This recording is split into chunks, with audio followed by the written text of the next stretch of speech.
Hello good morning guys. I hope तपाईँहरू सबैजना सन्चै हुनुहुन्छ होला अनि म पनि सन्चै छु। आज चाहिँ म तपाईँहरूलाई के देखाउन गइरहेको छु भने अबदेखि घर बनाउनुको लागि ढुङ्गा माटो गिटी बालुवा लगायत केही पनि सामान चाहिँदैन है। चाइनिजले रेडिमेड घर ल्याइसकेको छ, त्यो घर चाहिँ म तपाईँहरूलाई अहिले देखाउन गइरहेको छु है गाइज। हेर्नु है गाइज कस्तो रहेछ। तपाईँहरूलाई मन पऱ्यो भने लाइक कमेन्ट सेयर गरिदिनु होला। चाइनिजले ल्याएको रेडिमेड घर चाहिँ कस्तो हुन्छ त अनि। ल फाइनली गाइज घर हेर्नु सक्नुहुन्छ, यस्तो बबाल बन्दो रहेछ घर। रेडिमेड घर चाहिँ लाग्यो 2 तल 3 तलसम्म बनाउनु मिल्ने रहेछ गाइज। यसको भित्रको भाग चाहिँ कस्तो हुन्छ म तपाईँहरूले हेर्नु सक्नुहुन्छ। यो 3 तल घर बनिरहेको छ। अब म तपाईँहरूलाई यो घरभित्रको कस्तो हुन्छ, कतिजना बस्नु मिल्छ, रुमको साइज कति छ देखाउँछ है त। हेर्नु सक्नुहुन्छ यति ठुलो साइज छ, मजाले सबै फ्यामिलीसँग बस्न सक्ने ठाउँ छ।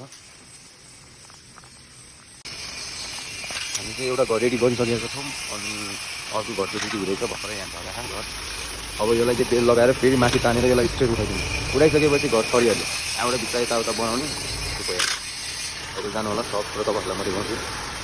ल ल छिटो, त्यो भएन त्यो चिल्ली खाए मेसिन भएन,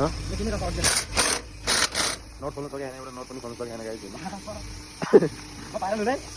कन्फर्म भाइरल हुने त मान्छे त कति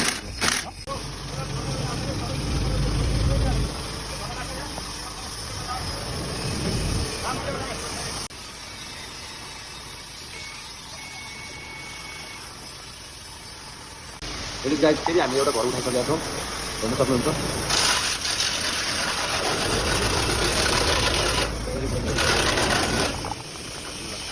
घर बनिसक्यो त गाइस।